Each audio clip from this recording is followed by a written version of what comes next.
you for joining. Remember to hit that thumbs up button below. Your support really makes a difference. It helps us reach more people who can also benefit from the messages shared. We hope you enjoy.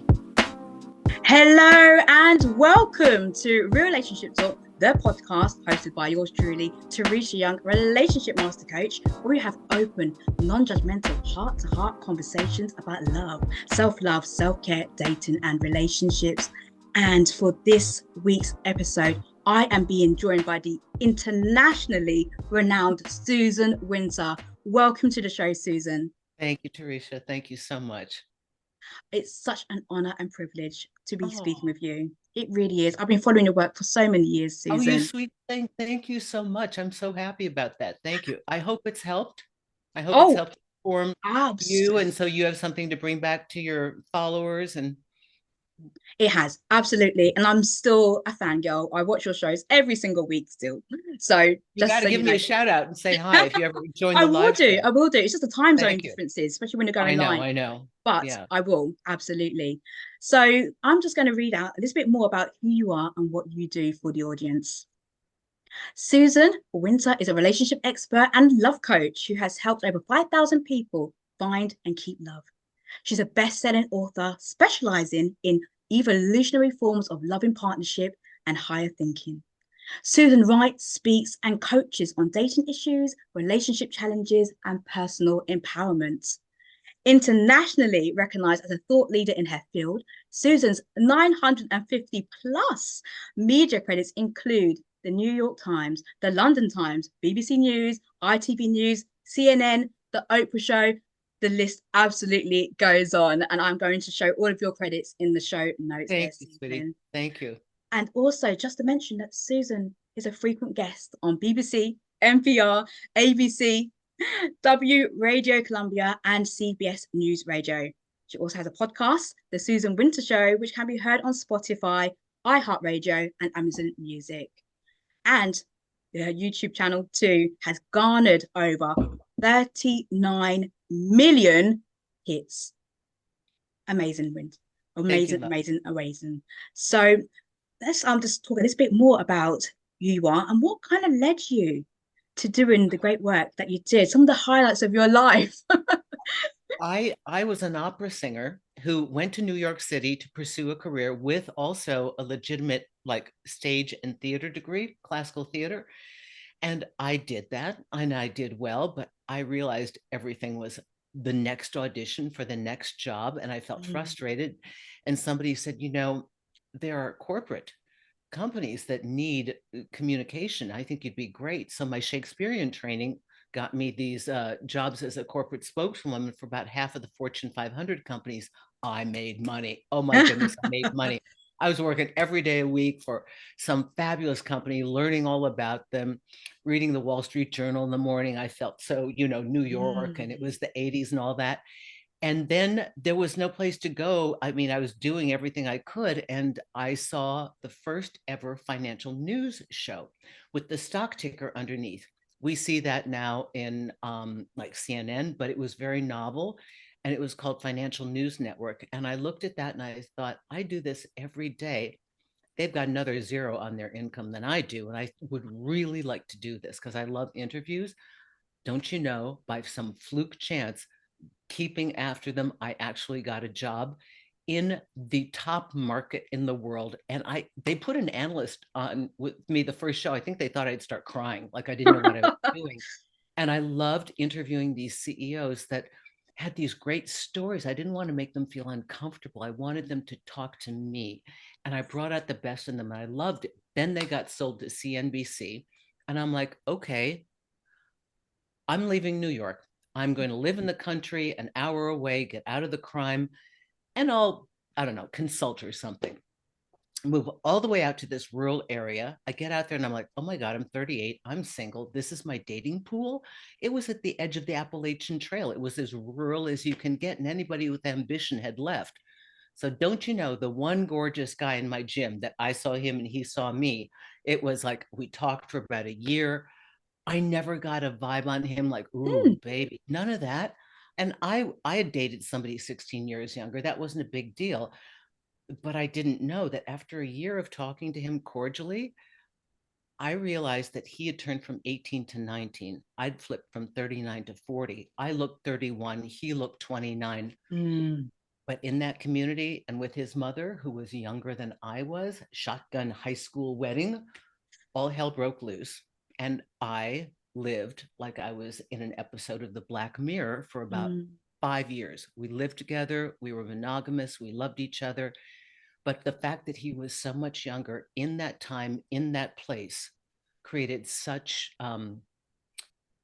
discrimination, hatred, I mean, real cruelty and gossip and rumors that I was a witch and I was a prostitute. And it was so much more fun for the local people to believe Right. that than, they actually love each other. So that was what led to a friend's comment like, hey, why don't we write a book?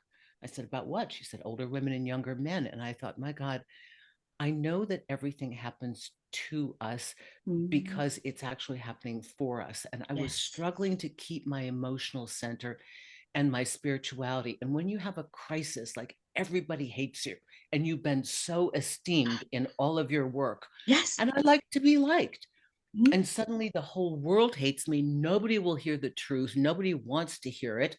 And I know it looked weird, but I could have been gay.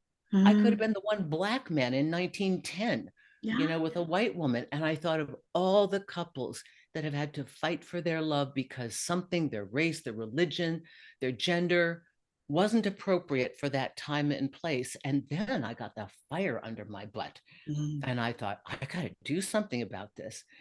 And Teresha, this wasn't necessarily like, oh, I'll cure cancer. When you send me down to the earth this time, let me do something important. It Yeah. was just, I realized that what I wanted to do really was just speak for them. They had no advocate. There were no books on it. This is pre-Cougar. Yeah. That set me on the track to where I am today, to counsel and help people. That was all I did. And this is how I ended up here. Mm. What a story.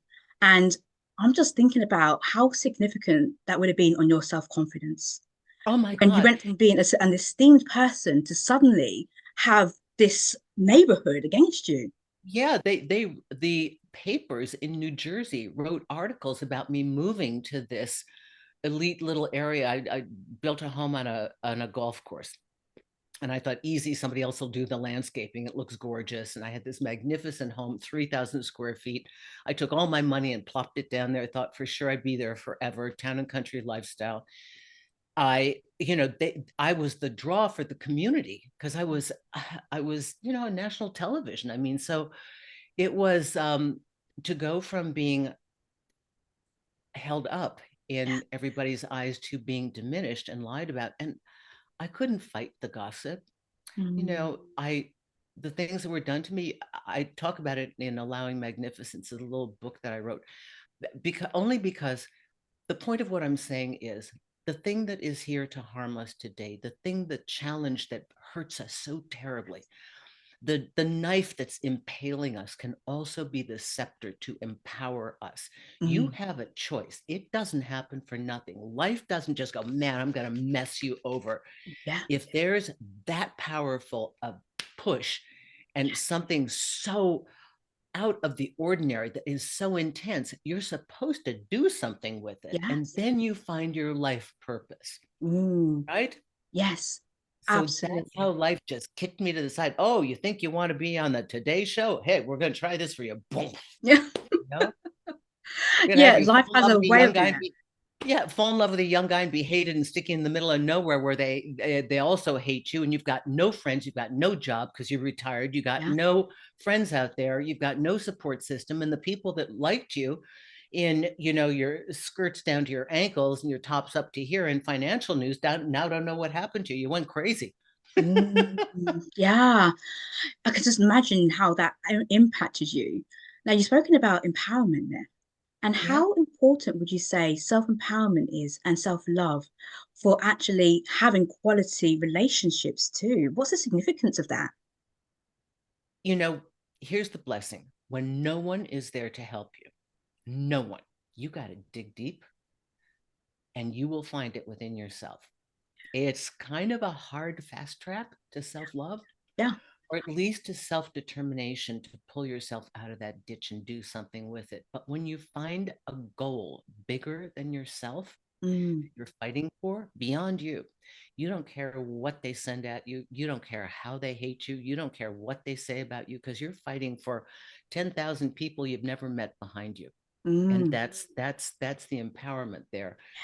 And as far as loving yourself in a relationship, that's where it gets tricky because we tend to be in reference to how the partner de jour is treating Yes. us, right? Yeah. Hmm. So if they are reflecting back that we're lovable, we think, oh, good, of course I'm lovable. And if they start to not reflect that back, this Oh, is an issue, right?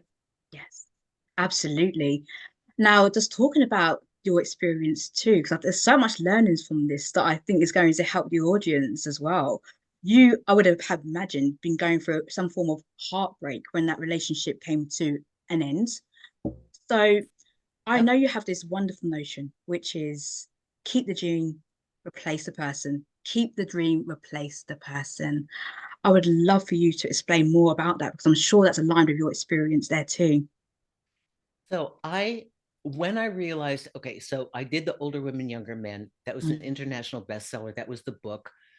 All the press in the world because it was controversial. And the day I was on Oprah and I walked off that stage because she was so sweet. She was holding my hand the whole time. I'm like, oh my God, this woman's so Yeah. amazing. And I kept thanking her for all she'd done. I knew I was done with that conversation. I knew that once it was on Oprah, Hmm. anytime there are a group of women going, oh, she's dating somebody younger, she must be manipulating him or paying for him, somebody in the crowd will go, no, I saw Oprah, and I don't think it's like that. Yeah. So I knew I was done, and then I looked at the other world of modern dating, and I went, this is a mess. This Yes. is a real mess. I saw the hookup culture of the 2005 to 2010, where the thing was to sleep with somebody and 3 months later go, where do you think this is going? Well, they're Yeah. done test driving you. They're like, where do you want it to go? They just reboot and get another girl, right? So I dated hardcore players for 6 years. I was never a hookup girl. I don't even know that I ever did a one night stand. I had really low body count because they were all relationships. I'd done 10-year relationships. I mean, you have to be really old to do a couple of relationships that long, right? And so I thought, I will never be able to reach these women if I just say, hey, don't sleep with them right away, get to know them, build that emotional bond so that they treat you like a human being and you can figure out if you want to be with them. So I thought, let me go to the worst case scenario, guys. Half my age, no skill set for loving. I'm going to deal with the worst of the worst because I have a technique that I think is going to work. Yes. And if I can move the dial a little bit on the worst case scenario, guys, a regular woman entering the regular world with this information will be fine. But I had to do the research, Mm. replicate it, do the research, replicate it, and then give it to my friends, try it all over again. That's Yes. how I came to my conclusions. And as far as self-esteem and keeping the dream, I'm getting there. Mm. Of course, I fell in love with one of those bad boys, the very first one. Can you imagine? Your I research is meant to be research. well, I thought I was impervious. I can't possibly. I don't know how not to. I'm a relationship girl. Yeah. Unfortunately, that's my disposition. I can't Mm. be modern. I'm sorry. I'm not cool. I like monogamy. I like one-on-one. That's my thing. Yeah. And that's a VIP area. Sex for me is VIP. And I'm not hip. I'm just not. And I'm like, oh no. Now what? Well, of course he was a scoundrel and he Mm. wasn't up for that. But I learned so much through that relationship because I did nothing but write and chronicle. And I remember one night standing in my apartment in Manhattan, overlooking, because he was only about 20 blocks away, the rooftop to his apartment. And it's 2 in the morning. And I'm like, I'm here and I'm feeling love. And he's there and he doesn't feel it. And I suddenly went, it was like this aha moment. I think I was 48 or 50 or something like that, where I went, oh my God, he's there. He's not with me. I'm filled with love Mm. or a person, but I'm not getting it from him. oh my God, it's my love. Mm. I'm feeling my love. It has nothing to do with him. Oh my God, he's not even significant. I'm Yeah. looking for his deposit check, but I own the bank. Whoa. Okay. Oh my Mm. God. Oh my Yeah. God. And then I realized, what did I fall in love with? And I went, the dream. You meet somebody, the catalyst to like, oh my gosh, that could be my future partner. I could have a family. Oh, they Yeah. like to travel. I like to travel. And you start going, and you realize that when they're gone, you think that they've trotted off and taken their love. Like, I've never Yeah. felt love before. They're gone. I'll never feel it again.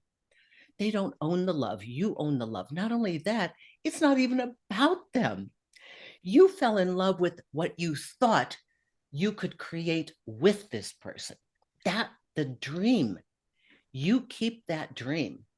You change the partner, but don't get they catalyze this magnificent vision because they kind of walked into your life and bumped into you and all the pieces came into focus. But that's your dream. And so this is what we reboot. We fall in love with our dream. Then we look for the appropriate candidate who also wants what we want and wants that with us. It Mm. changes the whole perspective of all of this. Yes. That's amazing because doing that reverse work, most people go in and looking for the person. But when you actually think about the dream, because yes, that person can be replaced, just as you said. And sometimes that's a hard pill to swallow. But if you keep that dream and hold on to it, that person is replaceable. They are because you realize, of course, they're important and of course you love them. Yes. But what stings the most? Really? Is it really them? Okay, their touch, their taste, their feel, maybe they're great in bed. Okay, that sucks. That's true. But isn't it the construct that you created around having them that is the thing that really is biting you? Because now you don't have it. You don't Yeah. have somebody for the holidays. You don't have a partner. You may have a longer timeline before you can have a child. I mean, like you had that thing set up. They were supposed to give you these things, right? Mhm. That's what you want, Yes. Yes. not I can them. imagine that some people are thinking, okay, I can replace the person, keep the dream. But you have mentioned the world of modern dating and some of the challenges that might actually be blocking people from moving forward because they're thinking it's such a challenging place out I there. know. You've I spoken know. about the hookup culture. What other challenges have you come across in your experience in modern dating that people are facing, and how can we navigate them more successfully? Well, first of all, we've never had more information. We've never had more relationship experts. Oh my God, the field is just flooded. Every 20-year-old's got a site where they're going to tell you what's going on. But we have learned every word for every bit of bad behavior that is dysfunctional. Mhm. Everybody's talking about it. People are beginning. I can't, I've been on this rant for civility, and I mean, I don't know if anybody's going to bother to be civil again or treat each other like a human Mm. being, but I do know that when you are aware of the things that you don't want, you are very clear about what you do want. And therefore, when you see behaviors that do not match how you want to be treated, you just evacuate. I mean, there's no excuse for this. Clearly state to your partner what you don't like and that this is not this is not how you want to be treated, but you don't have to stick around for it. So Mm. now we at the same time that we have the worst behavior ever Yes. and the least consideration of collateral Mm. damage by individuals, the increase of narcissism and selfishness and spoiled humans that just mow through other people for their own Mm. pleasure or distraction, and scam artists. At the same time, we have highly educated individuals that are really doing their work Yeah. to filter out every bit of nonsense so that they can really focus on what they want. And so here is the good news. All this has brought us massive clarity in a time period where people never thought about it. It's just like, okay, he looks good. I'm going to get married. That's what one does. That's why we had so many divorces. Mm. So, in a kind of a positive spin on this, Yes. we've never been more aware of what we don't want. And we've never been more equipped to be able to distinguish it, identify it, and walk away from it with our dignity. And yet, Yes. at the same time, it doesn't mean that there's no hope. If you do massive filtering and focus on what you want, how you want to feel in a relationship and the Mm, qualities that you want to experience with this partner. And you create that construct of that design in your mind for the quality of relationship that you want. The mind is such that it is so clearly focused in one arena that it will draw you to that person. And it will also make it very clear who's not that person. yeah, yeah. And would you say it's easy? How easy is it to meet the people who are doing the work and doing that filtering process on online platforms, for example? Because that's more likely where you might find those people who are the scam artists, Yeah, who one out of are, 25. yeah, You just have to keep rifling through. If you're online and they start with, hey, what's up, and all this, and what you do, and then they drop off the way, they're not looking for anything serious. If they can't chat with you, if they can't get on a private call, if they mm, can't make time to see you, if it takes them more than 2 weeks because they're busy and they're on an oil rig in the middle of the ocean or some yeah. nonsense like that, no, that's Mm. not a real thing. Mm. And I liked when you were speaking about how monogamous you are and there's some of the old time principles. What timeless dating principles, in your belief, still exist today? What could we do? What could we implement that are timeless, but we're not doing? What could we do? Well, really get clear on how you want to feel and what you expect. And here's, I don't know that this is timeless because maybe people didn't do it in the past, but here is what I would recommend. Mhm. As you are constructing a relationship, from the moment you meet somebody new and you like each other and you think you might have a second date, I would really begin to come forward and start to create the design you want to experience.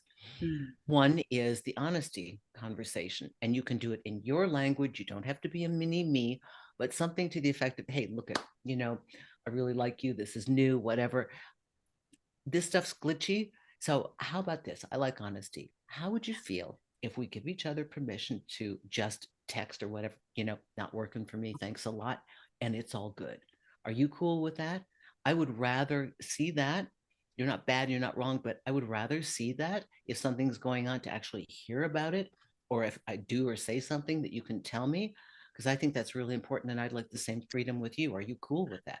However, you want to say that. Yes. Because when you bake in honest communication from day one, you don't have to struggle with it 3 months later and try and go over. But we didn't talk about this because Yeah. omission is often utilized, Yeah. to get away with the stuff, right? Mm. So you give them permission from the beginning to speak honestly. Now you've got the bedrock of a really healthy relationship that can handle challenges because both Yes. people are transparent, because there's so much that's weird, like they don't text you back in time, Yeah. or they break a date because they're busy. And it could be true, but at that point you have to say, I think you're a decent person, but I have to tell you, normally when somebody tells me they've got to work, the understanding is, yeah, they're kind of backpedaling. Is that the case for you? Just so I don't make a false assumption. Yeah. The You power of just communication and how you are articulating it there, Susan. I really wish that most people had the courage just to speak up and say what's on their mind, obviously, in the way that is caring, compassionate. It doesn't feel like yeah, it's attacking the person in any way, shape, or it's exactly. an observation, isn't it? It's an observation of what's not Yeah, working. I would, long before I did this work, Yeah. reveal my control panel to the guy I'm with. Like, this is where, don't push this button, this goes off. Sorry about that. I'm a little sensitive about this. I give them the whole thing. Here's how I fight. Here's how I do this. Don't make me do it. The more information, listen, if they make it through the first 2 or 3 dates without their ears bleeding, they're a candidate, because I load this stuff on them. Listen, I'm not the girl. Don't look at me Yeah. for like creating mystery. Okay. I don't need mystery. I need a functional, healthy relationship where we are focused on growth as individuals and growth in our partnership. And I need to Mm. be able to talk to you, and you need to be able to talk to me. I promise you, if a man has to hide who he is from you, he will never fully love you. He'll be putting on a costume and trying to please you. Mm, yeah. So would you say, therefore, that how can you suss out if somebody is wearing a mask in a relationship? Is it through the communication style? Honey, half the time they don't know themselves. Mm, When people are unaware, they don't know that they're playing a role. I had one of my players say to me, like, now no, I just play a role. I play the boyfriend, and then I play the worker, and then I play the son. I'm like, what? It, the the act of self-awareness is a gift that you give yourself and your partner and your family and your children and everything. The more you know about yourself and how you tick, and the more that you can alter that to Mm, create the best version of yourself and to begin to start to express your feelings. I didn't do this till I was 40. Okay. I didn't yeah. know. I grew up in a family environment where my anger or pain was inconvenient Mm, and was not discussed. It was not allowed. Part of it was the time period, and part of it was my mother's alcoholism and trying to keep the family stable by me not recognizing what was going on and not speaking up to create mm, controversy. So I understand that I learned that. And I remember the first time I felt anger with a boyfriend and my stomach got hot because I'd repressed that feeling, right? yeah. Nice. I'm the nice girl.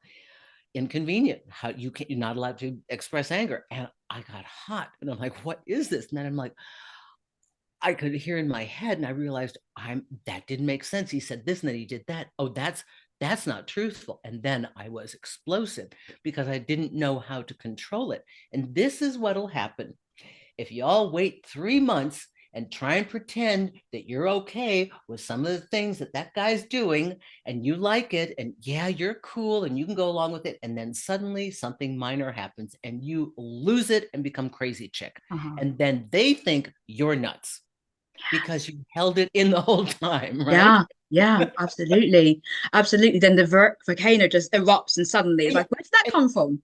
then they say to their mates, like, I don't know, she was so cool. And then she just lost her Yeah, mind. yeah, And yeah. all the time she was not expressing what Mm, she wanted and needed, or that something didn't feel right, or acknowledging a boundary. That doesn't feel good to absolutely. me. And I Yeah. had to begin like I was 4 years old Mm, because I had to backtrack and I had to say things like, I'm hurt, I'm scared, talk like a child just to identify the emotion because I didn't identify emotions. I had mental states, anxious, nervous, but I didn't have emotional states. And yeah. so once I began to identify them for myself, I could become much more verbose with a Mm. partner. That is such a key point that you make there because for my clients and also for myself, labeling our emotions is really cool. It's so important. And being able to identify those emotions correctly too, because we can often say, I'm sad, I'm angry, of course, real emotions. But when you go down into the layers, as in, Yeah. is it just sad? Yeah. Or, is it actually real like depression? There's layers to our emotions. And once we start to connect with them, and start to label them. Like for myself in the morning, I say to myself, how do I want to feel today? I Wow. actually set an intention That's and fantastic. witness that throughout the day. How am I intentionally? Because what I'm hearing here is about being very intentional about the way that we grow as a person, as an individual, and how we grow as a couple too. Yes. Because for me, I'm thinking, creating an intentional relationship that lasts. You said about communication. I think obviously that's a really great component of that. What other components or features of relationship can actually boost it to make it last? Well, obviously, if you're able to express how you feel, you get through your challenges. And to be able to negotiate with your partner, you are not always going to want the same things. Mm, But instead of attack, accuse, become petulant, withdrawn, no, it's fine, nothing's wrong, punishing them, there are better ways. And one of which is I like conflict resolution. I have a method I call on the table. It's just imagining that this is your business partner and you kind of take a step back as the observer and look at this issue like, okay, this is an issue. Okay, let's figure our way out of this. mm, My feeling is my impulse is to do blah blah blah blah. Then you empower your partner not to fight you, but to align with you. And you say, what do you think? Do uh-huh. you have a better solution? Now they're not fighting against you or resisting. They feel like they're contributing. I mean, you may still be controlling the situation, but you Yeah. want to hear what they have to say. And then you have to say, okay, I never, okay, so, but how do we meet in the middle?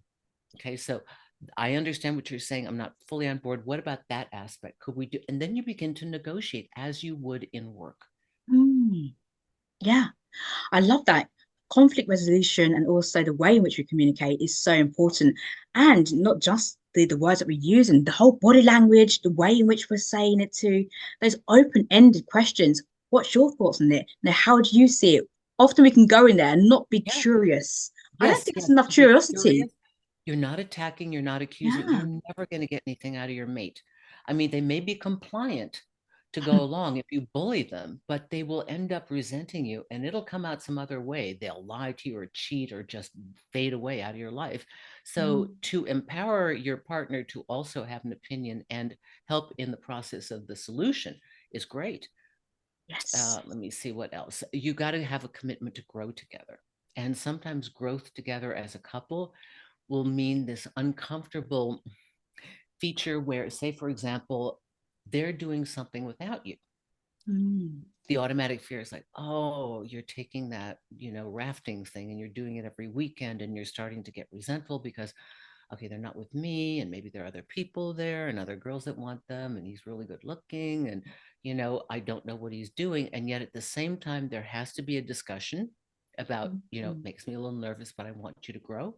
Because if you don't grow, you're not going to feel comfortable in this relationship. You can't stop your partner from expanding. But then yes. if they're doing something, you need to find your thing because the evolution of a relationship that's able to be flexible and survive throughout decades is together, individual growth, together, it's the DNA strand. Mm, And this is how it works. And we want to be able to come back together and we want to be able to understand what our partner is getting out of this. What, mm, because it's always deeper than you think. It could be male bonding, it could be adventure, it could be a challenge. I have a friend out here. I'm in the Southwest today, and I have a home here in Arizona. And my best friend out here does mountain biking. She'd always talk about she had a lot of stress. She had a company, she had a husband that was making her nuts. She had so much to take care of. yeah. She'd get on that bike and she would just something happened. So she took Mm, me biking with her.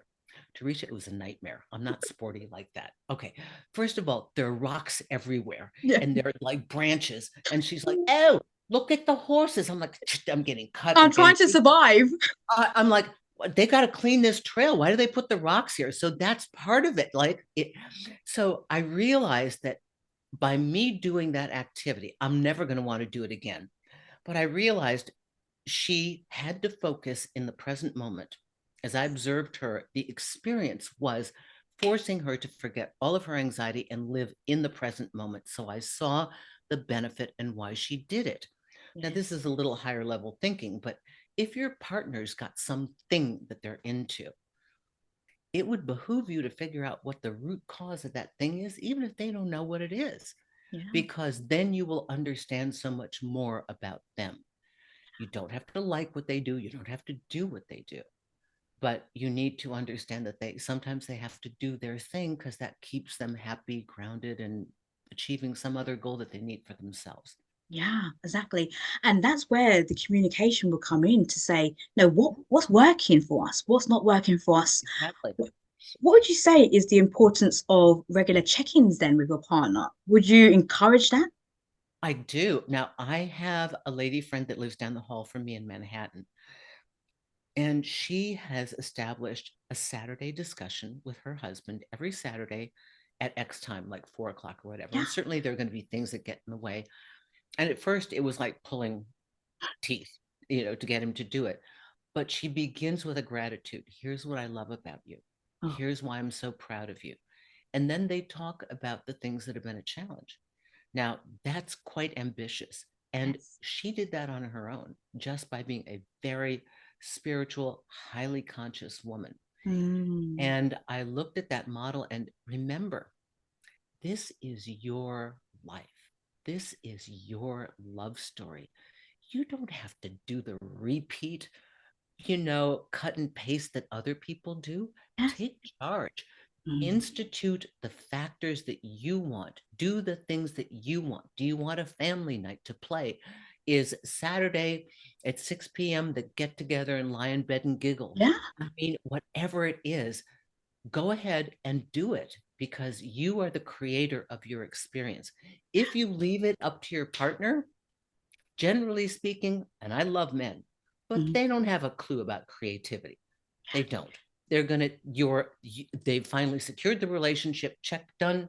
Now they go Yeah. on to other things. And that's how men work. And that's okay because but you want to keep it growing. So you're gonna have to do the work to institute this stuff. Yeah. And when you were talking about creativity there, Susan, I was thinking about the feminine energy and how, creativity is a huge part. And often when it comes to relationship, we can sometimes come with our masculine energy into that. I'm just talking about energies here. Um, Yes. so Mhm. sometimes it's bringing that back, it's bringing it back to say, how can we actually amplify that feminine energy, that creative side in that dynamic too? Because often what happens then you have two people who start bucking at each other, because there's two people in a masculine energy, but just really allowing ourselves as women to step back and say, how can we be creative with that? And how can we actually make that a real fun activity too? You are the expert in this area. So I need your expertise onto this because this is not my wheelhouse as far Yeah, as feminine energy. I don't even know that I have feminine energy. Maybe I do, maybe I don't. I'm not sure. yeah, Um, I would have to, yeah, query a partner on that stuff. no, Um, absolutely. but I do know that in America, a lot of my guys have an issue with an alpha female that comes home and dictates to them as though Mm. they're a subservient at work. And it kills their sex drive and it kills their attraction and it builds their resentment. Is that something that I think you address those things, correct? Oh yeah, absolutely. So just to bounce back on the energy side, we're all made of energy, as we know that science backs that up. And it is said that we have feminine energy and masculine energy, all genders, it's not gender specific. Yes. So quite often what happens, like what you're saying with the alpha woman that might come in, they're very much tapped into that masculine. They come from a corporate job, probably come in, they're wanting to run the relationship like a project. They're rag schooling it, red, amber, green, to see how it goes. So, but yes, and then often it's just a case of setting back and taking your hands off the control. But that's not disempowerment at all. What that is more a case of is actually stepping into an empowered feminine state, whereby you still are able to navigate that relationship in the way that still allows yourself to let go and receive, and to receive what is given to you. Because I think a lot of what happens in relationships sometimes as women is we don't actually allow ourselves just to sit back and receive. And that can be challenging. Well, we had to learn to be men in the Yeah. last 50 years, and now we're trying to learn not to be men. Yeah. I remember so before I was on Oprah, they actually sent a film crew from Canada to come to my apartment. And, if you're really good with your work, you're not repeating what you said in a book years ago. You've got new material, right? And I said to her, I said, the dust is just settling on female evolution. This is really a question of us. Who are we becoming? Because we know who we were in the 20th century. We made huge strides. We left becoming a subservient woman with no options and now can be a powerhouse and run companies and countries. And yet we are still struggling with how we integrate our power and Mm. how we are also feminine and how we don't give up being a female. And I said, so we're still in the curve of evolution of learning how to do that. And we are now coming to another turn in the cycle Mm. where now that we've been men, so many of us are just exhausted. And let's be honest, and your ladies are going to know this. A lot of these guys are so passive nowadays, and they want you to pursue. And as a matter of fact, the pickup artists that I used to work with, because I know them well, Mm. I knew one of the original guys. I sat down for a 4 hour, what I thought was the best dinner date I'd ever had, unloading every way to hijack a woman's mind, never thinking he would use that stuff Ah. later on. But, now we're coming to the arc of how do we become women again? Because men have been taught to let us pursue them. Yes, absolutely. Well, one of the things that you said there is to really tap into our feelings. I would say, when we start to label our feelings and start to become more, I guess, emotionally intelligent with our experiences, that can allow us to be more in that feminine state, I would say. And for a lot of people that I'm speaking to, they often ask me, So when is a good time, if you are dating, when is a good time to define the relationship? Oh, Do you get I that start too? from oh no, no. I don't let that. If you don't take control, you're going to get what they give you. All Yeah. right. So you're going to start from the very beginning and be very clear. If you want marriage, do not be ashamed, for God's sake, to say, I'd like to be married and I want a family.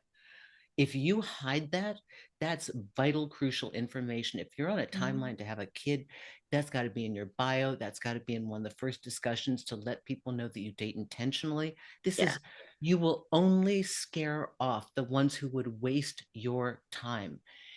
It is true they don't know from day one if they want you. And you have to acknowledge that. Say, this Mm, is just like two dogs sniffing at the park. yeah. But I want to be really clear. I do relationships and I want a committed, loving partnership. And that's why I'm dating. And I'm looking for somebody who wants that as eagerly and emphatically as I do. Somebody locked and loaded.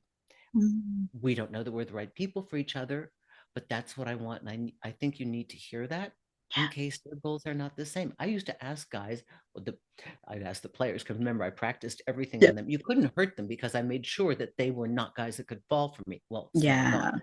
Okay, I did my best, but that bad player was my Yeah. power of attorney when I had the hip replacement that where I met Saskia. Yes. He was there in the hospital 2 a.m. Oh yeah, we have a great love for each other. We changed Mm, each other's life. He's the foundation of most of the work that I've done.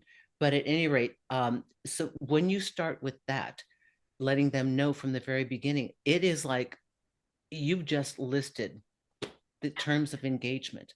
And I used to say to these guys before any of this was so necessary, I'd say, are you open to the possibility of a relationship?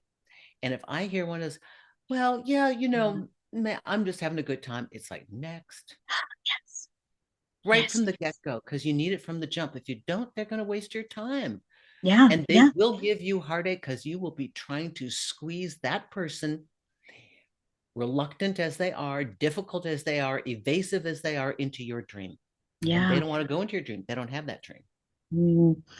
So when it comes to defining a relationship, a lot is if you have that honesty and openness from the start, Mhm. it Yeah. does it doesn't actually make it very difficult because then you feel comfortable to have that conversation with somebody at the time to say, where are we going? Where do you I see us? I would take the power back. I don't like the questions. I don't want to give them the power. Yeah, I would say again, here's what I'm looking for. yeah, I feel that we've had sufficient time to get to know each other, yeah. and I need to know that there's a reason for me to continue. If you Mm. would like to establish us as a couple, fabulous. And if you're not ready to do that, then I'm going to have to leave. You take the power. There are Yeah. consequences for every choice they make. Say you're Mm. not bad and wrong. If you choose not to, that's cool, but I need to know where I'm going because my time is valuable and I have a goal. Yeah, absolutely. And you will know, and I actually believe that if you tap into your intuition, you will know when is the right time to have that conversation. Yeah, It's and not mathematical at all. It's not a no, certain it's amount of dates and then suddenly it's just, I'm sure your gut feeling will actually lead you. and remember, it's so much easier to be this honest and this communicative when you started from the very beginning. So when you build it into your new relationships, that's when it's really great. And if you have ladies who are listening today and watching this, and they're in an existing relationship, it's not too late to Yeah, come to the table and say, look, I have some ideas for things that I think are going to make our relationship a lot more fun and fluid and stress free. Because I know yeah. we've been bickering a little bit lately, and I don't want to do that. I think I have some better Mm, ways because you're fabulous. You're great. yeah, Always, always, always, if you've got a good partner, see the best in them and tell them positive reinforcement. I am so into that. Men are amazingly responsive to direct information. It is the tears and the emotional tirade and the explosion that they don't understand. They go, their mind just gets like this. They can't hear you. So the more articulate you can be and the more precise you can be, I teach people how to speak man. I'm yeah, fluent in speaking man. yeah. They're to the point. And this may defy everything you do with your feminine coaching. So they would have to say it in a language that's Teresha approved. So you can form it with them Yeah. and how they say it, like if they bat their eyes or they lean back and say whatever, you guide them. But the point is Sure. that they need to be very clear in the words of what they need and what they'd like to. And when you're making a correction with your partner, they've hurt you, they've broken a boundary, you don't just tell them they did it. You have to tell them what you would have preferred instead, Mm, because they don't know. If they do know, you need to leave if they choose to hurt you. yeah, But half the absolutely. time, guys, guys are these amazing, wonderful creatures, but they're a little clueless about Yeah. things. They don't have the emotional intelligence innately that we do. Many do, but just they don't. And so we have to explain why what we're requesting is not just selfish or petulant, or I want what Yeah. I want, you got to do it, because that's not going to work. Mm, I always emphasize the benefit to them. Men will hear that. Everybody hears that. They don't, oftentimes people don't care what they did to you, but they certainly care what's going to happen to them. So I tie it back in at the end of the conversation with saying, I want to be the best version of myself. I love to be loving with you. I love to kiss you. I love to wake up and mm, snuggle next to you. I love to make love to you. Everything they want to hear. And it puts me in such a good mood when you mhm. request. Yeah. Yeah.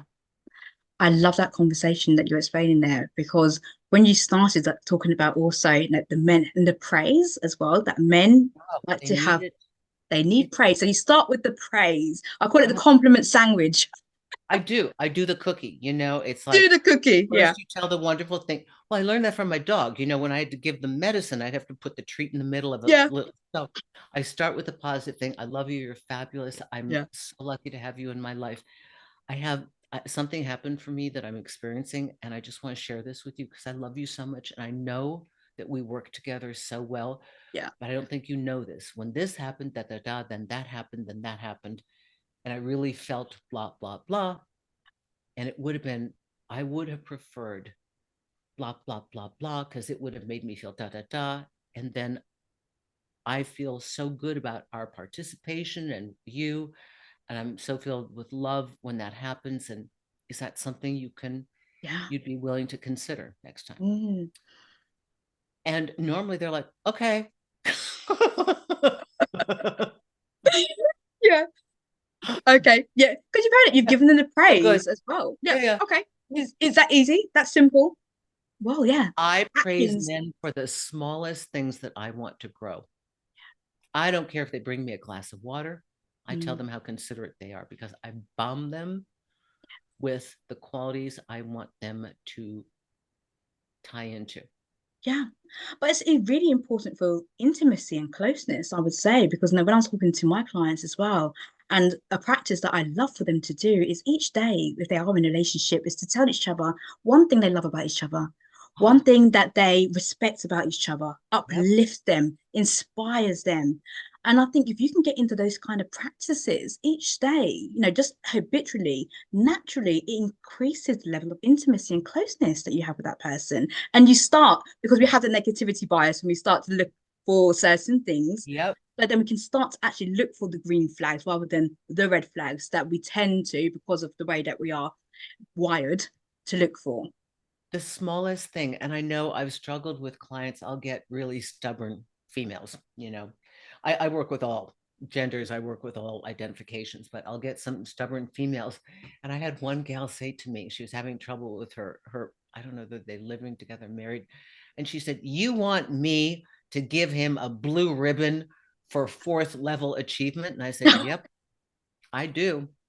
She said, he doesn't deserve it. And I said, do you want to feel the way you feel? Give it a shot. What you have paid me, what do you have to lose? Just try it. Just try it. She wrote Oh, me back, oh my God, you're a genius. Now I know human nature.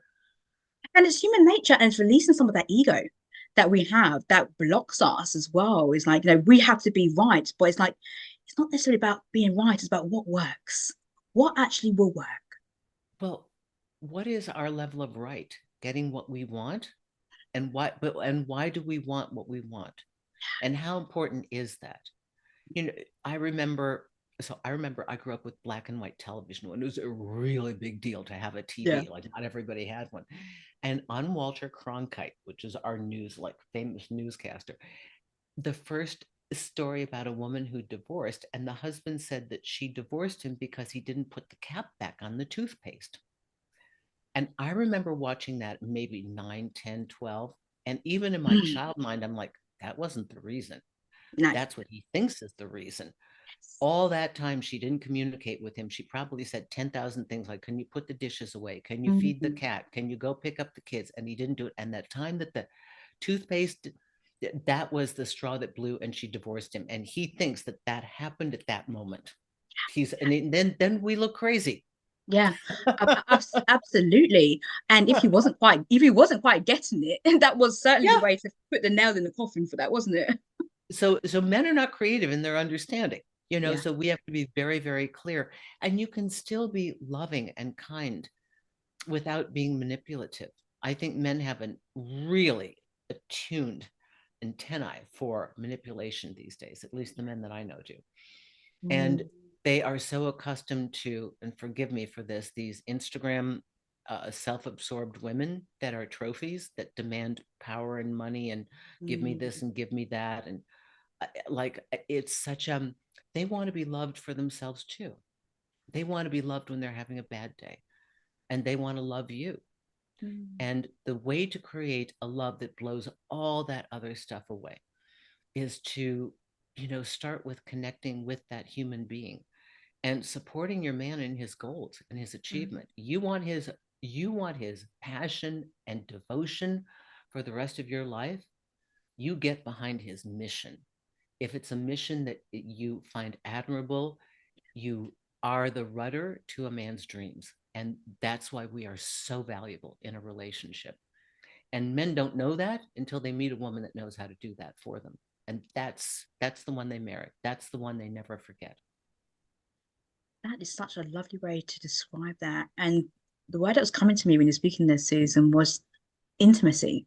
Intimacy, intimacy, intimacy, because that level of support, that care, that curiosity, it goes so far. It goes a long way when we can actually demonstrate that to our partner. Are there any other key intimacy tips that you have for people? And we've spoken about communication, we've spoken about support. Men love to have fun, and men love to believe. If you're dating a man, they love to believe. They have this. I don't know. Maybe it's the stories they've heard, but they have this innate belief that if it's a good relationship, it's easy. It's easy and it's effortless.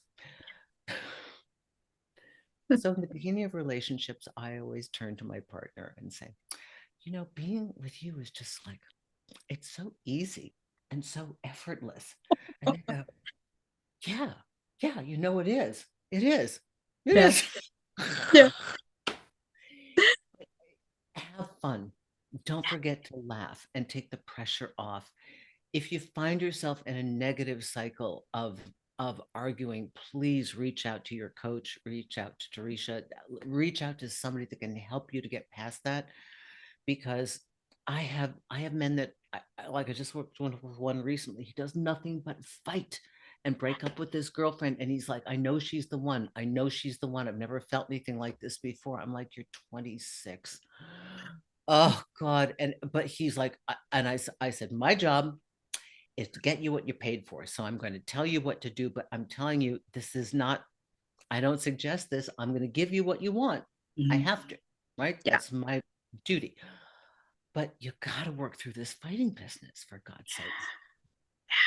yeah. He likes the drama, and you don't need drama in your relationship. You're going to have enough challenges in life. And a lot of that comes down to being very clear and having maybe your own personal definition of love. And Hmm. Susan, I love to ask my guests what their own personal definition of love is on a romantic front, in the Oh, romantic boy. context. What's that for you? That's a great question. It would be different every moment you ask me because it's all contingent upon where we are in this second time. Um, well, love is the ability to be able to see somebody as a human being with their flaws Mhm. and still feel their magnificence and be able to admire them as a human being and to have compassion and understanding. Doesn't mean that you're a doormat, doesn't mean that you sacrifice everything you want and support Yeah. them, but it means that it's having the willingness to go through the occasional struggles and to have their back as they do for Mm, you. yeah. It's a two-way street. That's wonderful. But you're going to continue. I thought you was Well, going I to. was just going to say, and I want people to know this. Sometimes love is not enough. Sometimes you can love somebody and they can love you, but the relationship has really come to an ending because what the two of you want now or who you've become is so far apart from each other that one or both of you are either unwilling or unable to bridge that gap. And if you are holding on to a relationship for fear that you're never going to have another one, I would ask you to not let fear get in the way of your own evolution. I would ask everybody to look at their breakup, their heartache, their stasis, whatever they think it is, and just understand that I don't believe you lose ground. I don't believe you lose points. I hear people say, "Oh, I, I don't want to throw away a 20-year marriage." I'm like, the guy's been sleeping with somebody else and doesn't come home. Yeah. Do you want that? You're not. So you're not throwing away 5 years, 2 years, 10 years. You get credit. Yeah. Whoever told you you don't get credit, they're just wrong. You get credit for when it was good and it was right. But if it's no longer serving you and you have tried every means possible, couples counseling, Yeah. talking, communication, and it's not working for you and you feel stifled, you feel sad, you feel abused, you feel unheard, then please have the courage to move forward because that is the universe twisting that vice on you to make you move Yeah. because the universe will do that stuff to us. It'll tap us, it hit us and spank us and knock us down Mm, until we move. And we have to understand that everything happens for us. yes. So the pain that you're experiencing right now, there's a reason. There's an ending that's supposed to happen. If it can't get to resolution, trust the process because life has a death cycle, a void, and a new birth. None of Mm, us like the death cycle. None of us like the endings. None of us. And we don't like the in between where we don't know what's happening next because we feel foolish and off our feet. But the next thing that comes after that is the new adventure. And that's the impulsive life. mm. That is such an incredible share. Susan, usually when I'm coming towards the end of my discussions, I ask my guests to leave one key takeaway to help them on their journey of love, life, and relationships. That Mm. sounded like that was the key takeaway, not unless you have something else to add. That was absolutely No, wonderful. I love your energy. Thank I you. love your true authenticity and caring. I can feel it through this. And we need guides like this. There are a Mm, lot of people out there that are cashing in on this business and promising snake oil. And I see them and they're pushing people in the wrong direction to have power, manipulation over a partner, and telling them that that's going to make them feel good. mm. At the end of the day, you want that person who's waiting for you after your surgery.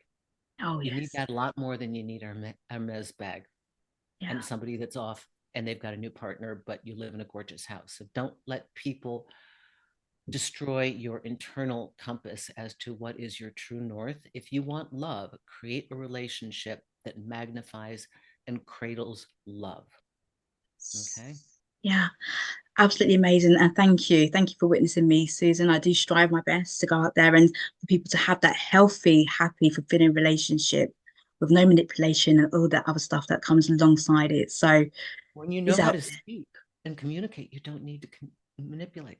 Yeah, If absolutely. you're starting with the right person who wants what you want, you don't have to manipulate them because you don't have to force them to do something they don't want to do. Absolutely. Get clear on your love vision, get clear on what you want, what you desire. And remember to keep the dream. The dream stays no matter what. The dream stays. That's correct. Brilliant. Susan, I thank you so much for this wonderful, exciting, nourishing conversation that we have had today. Thank you. If people want to find you, where are you hanging out? Have you got any events coming up at all that they can tune into, tap into? Well, if I don't know when you're going to air this, but I'll be in Singapore and available for individual consultations from January 22nd to February 2nd, 2024. Then I'm in Arizona in Scottsdale for individuals. If you want to work with me in person, you can always book me through susanwinter.net. I have a consultation page.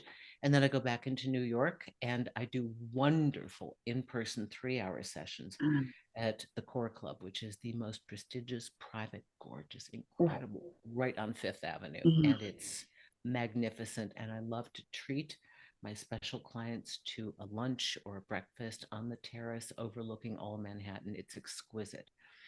So sign up for a consultation and watch the YouTube channel that supports me, that keeps my little doggy Nika in her dog treats. She sounds so cute. Whenever I hear you talk about her, I'm just like, oh, she's just doing her thing. She's over on the couch looking at me right now. It's like, speed up, speed up. Susan, thank you so much again and I have to say, you do great work, and I love the message that you're sending out there. So thank you for shining your light and guiding us all in this world. And thank you for your generosity and your clarity. Thank you very much. And for everybody who has listened to this wonderful, wonderful conversation between us, I want to thank you for your time, for your attention, and for your energy. And until the next episode, take great care of yourself and others too.